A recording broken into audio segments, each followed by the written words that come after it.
Hello, welcome to this month's PBN Perspective. I'm Kerry McCarthy, and don't forget you can catch up with all the latest as it happens on plantbasednews.org and find us on SoundCloud. It's soundcloud.com/plantbased news. Coming up, as we look back at the month of April, child gets national news coverage for wearing a cow onesie. Bill Nye tells us that plant-based diets are the future. And Manchester makes it practically impossible to avoid the vegan message without wearing blinkers, which are no doubt in production as we speak. Well, April is the cruelest month, as T.S. Eliot said. In his case, the existential ache of desires unfulfilled. In our case, a hell of a lot of fake news. Lots of articles about the fact that cutting out dairy increases people's risk of osteoporosis when the science shows exactly the opposite. I know, T.S. Eliot had the better deal. This is incredibly irritating. And the trouble with this one, don't you find, is that it's slightly complicated to explain, especially in a social situation. And yet you don't want to say, if somebody tells you about this story, look, it's too complicated. I don't know if it's worth the effort. You're not going to listen anyway, because that looks like classic dissembling. So if anyone brings it up, you're just like, okay, the proteins in milk are a bit too dense for the human body, and your stomach has to produce more acid than is ideal, so then it can't let that acid leave the body via the intestines or it would burn holes. So first it has to neutralize it with calcium. You know, if you have indigestion, you take a calcium carbonate pill. Yeah, because that's how you neutralize acid. So that's what it has to do, and often it will use all the calcium in the milk you've just consumed, but even then it's not enough, which means it has to go to the bones to get more calcium, which over time can be significantly corrosive and actually cause bone problems. And it's round about the first sentence that you realize, I've fallen into radio vegan here, and yet I can't stop. These people need to know this. In fact, you know this Elon Musk idea of hooking the human brain up to the cloud? It's obviously worrying because it risks the future of mankind, but if it's going to mean we can share mental links to nutritionfacts.org, then, where do we plug in?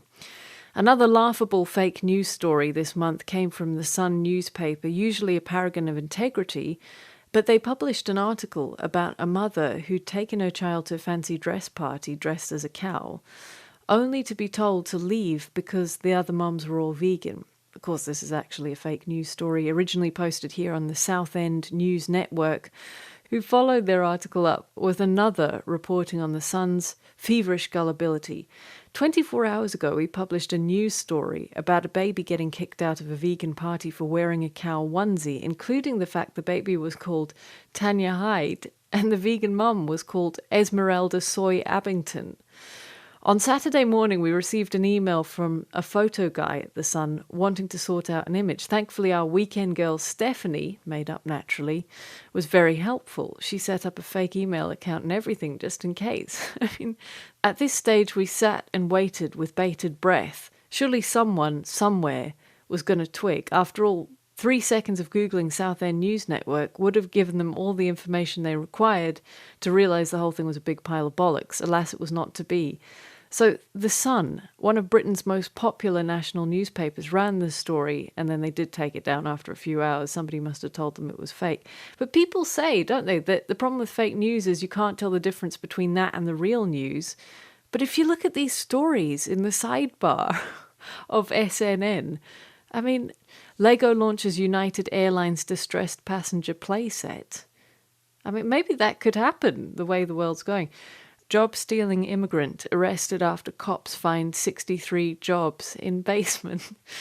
The English Defence League fell for that one. That was on one of their Facebook pages. Baffling, but perhaps less surprising. But apart from anything else, what if this had been a real story? Some mums fight over a fancy dress costume. How is that falling under current affairs? It's hardly Watergate, is it? What qualifies something as news, the Sun newspaper? I want to know, because the obvious answer is we think our readership doesn't like vegans, so we'll just find stuff that slags them off, no matter how trivial. We will scour the internet night and day until we grind those vegans down with the scoop of the year. See someone, the Sun. Seriously, get help. Positive news now. One of Germany's and one of YouTube's biggest car review channels that gets about 3 million views per month, Autogefühl, has put out a message recently to car manufacturers urging them not to use leather in their car interiors. And Robin Raven wrote up the story on the Plant-Based News website at the start of the month. You may have seen our video on it a few weeks before, because Klaus spoke to Autogefühl presenter Thomas Mazurek via Skype. In a nutshell, what was your message? Yeah, so the message I have for the car CEOs, you can also check that separate video there. Thank you for linking to it. Is actually you should start thinking about if it's really necessary to put animal skin on a seat. You know, there's so much different options you have nowadays, which are more sustainable, and I really want the automotive CEOs to think about how much cruelty is involved with the animal skin production. And I mean, it's really obvious you cannot do it without harm because there's always killing involved. So we really need to change this. And you can see that full interview on the Plant-Based News YouTube channel. Thanks to Thomas for that. And look at this. That's how much Klaus puts into Plant-Based News, by the way. He can't even afford to put on the heating mate. It takes proper dedication to work 9 to 5 in full hiking gear, and he's prepared to do it. But this is an excellent point Thomas is making when he says the use of animal products should be a thing of the past, because really, when you think about it, in an age of cotton and synthetic materials and hemp and all sorts, dare I say hemp, the vegan stereotype, but it's ridiculous to be walking around in 2017, brazen as you like, wearing a sheep over your shoulders tied around the middle with a cow.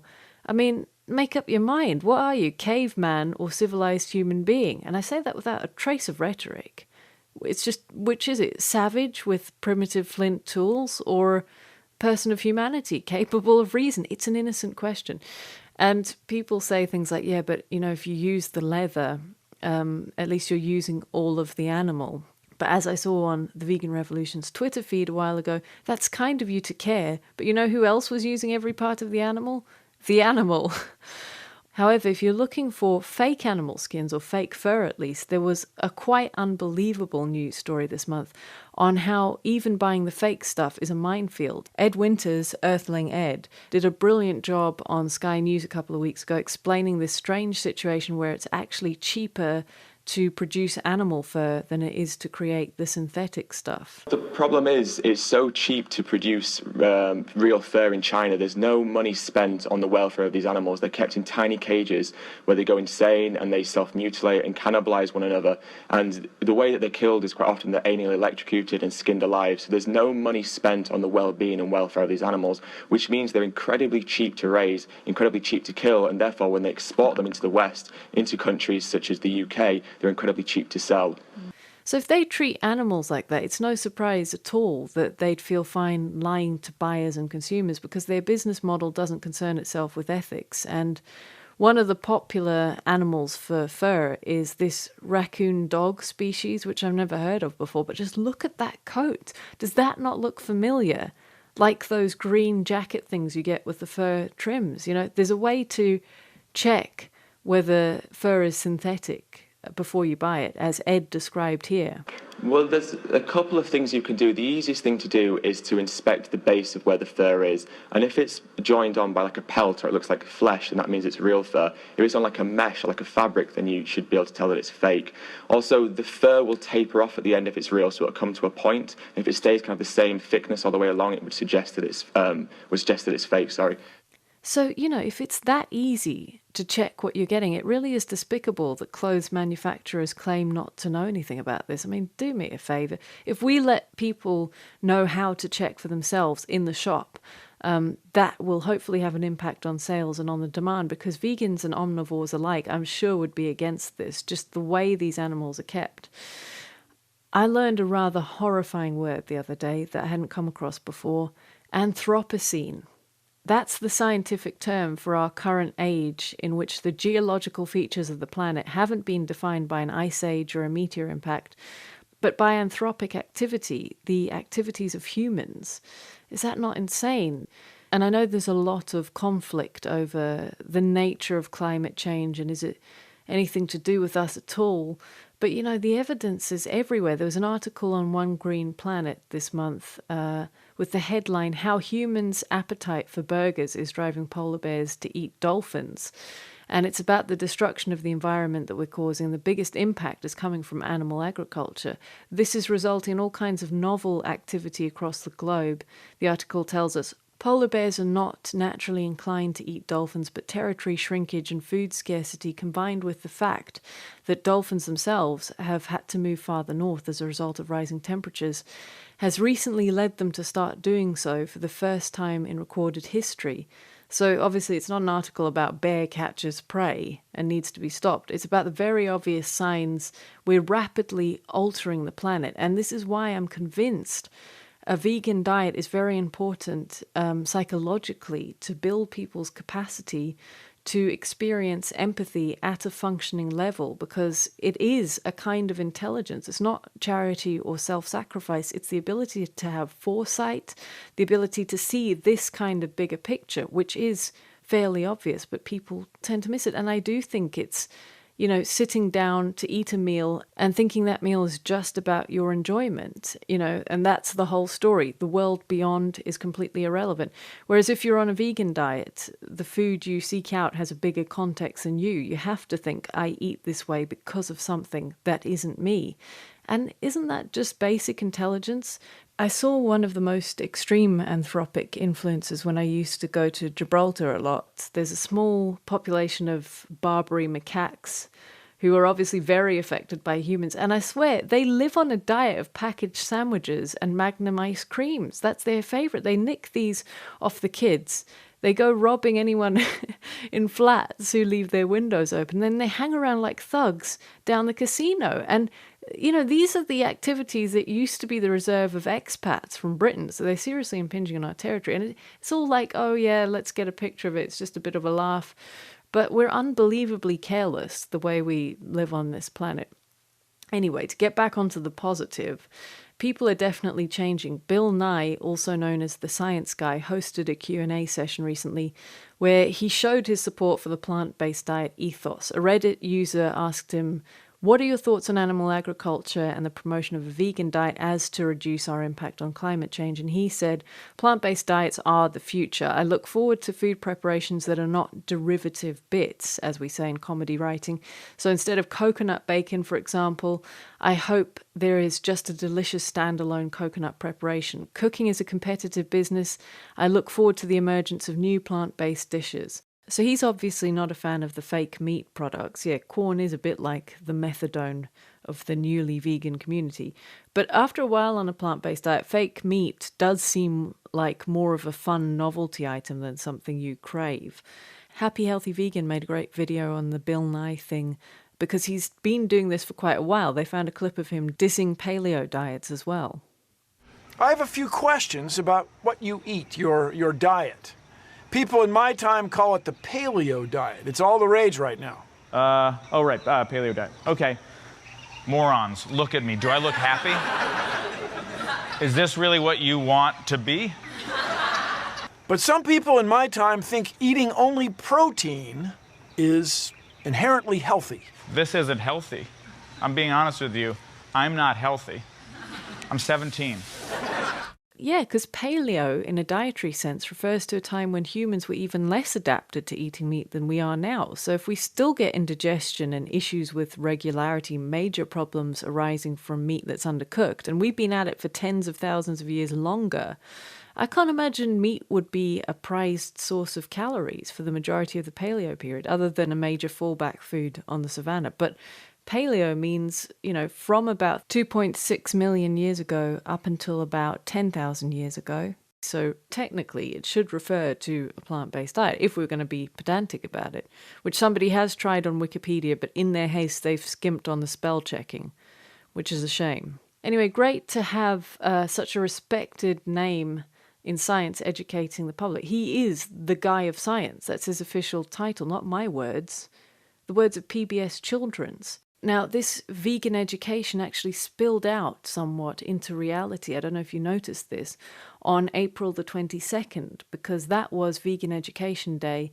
I didn't know about it, or I would have arranged to be amongst people and educate them relentlessly, because that's the one day of the year where if someone criticizes you, you can just say, no, check your calendar, mate. You have to let me speak.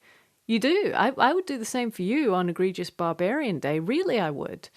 And to any non-vegans listening, you know I'm joking, but Vegan Education Day sounds like a good concept because a lot of people have some kind of physical or even mental health problem, and they may be going to see their doctor and just not getting that information because of an extremely annoying tendency in the world of medicine, illustrated here by Dr. Michael Greger.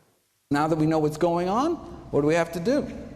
Well, from a 2012 follow-up, the most obvious solution to this metabolic endotoxemia, okay, well, we can reduce saturated fat intake, which in this country is mostly cheese and chicken, but the Western diet is not conducive to this mode of action, and it is difficult for patients to comply with this request. So what, let's not even tell them, right? I mean, this patronizing attitude in the medical profession of, oh, patients won't change their diet or stop smoking. I mean, even if it's going to kill them, so why bother, right? That attitude may be one of the real leading causes of death. But let's get back.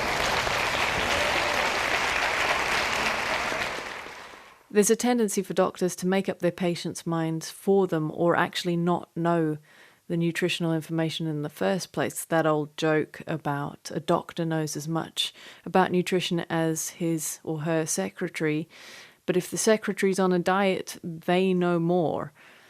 How do we combat this? We put up massive signs like this in Manchester city centre. It's very hard to avoid education when it looks like that. I mean, you pretty much have to stay indoors.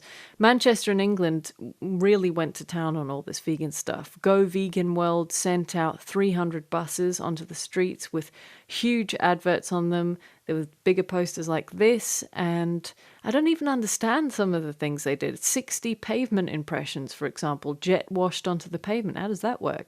And Go Vegan World is a public advertising campaign run by Eden Farmed Animal Sanctuary in Ireland, and their website's got some very interesting stuff to say in a very lyrical way with words. The aim of Go Vegan World is to expose this inconsistency between our values and our behavior. We claim to respect fact, yet we live according to myth. I mean, that's brilliantly put, isn't it?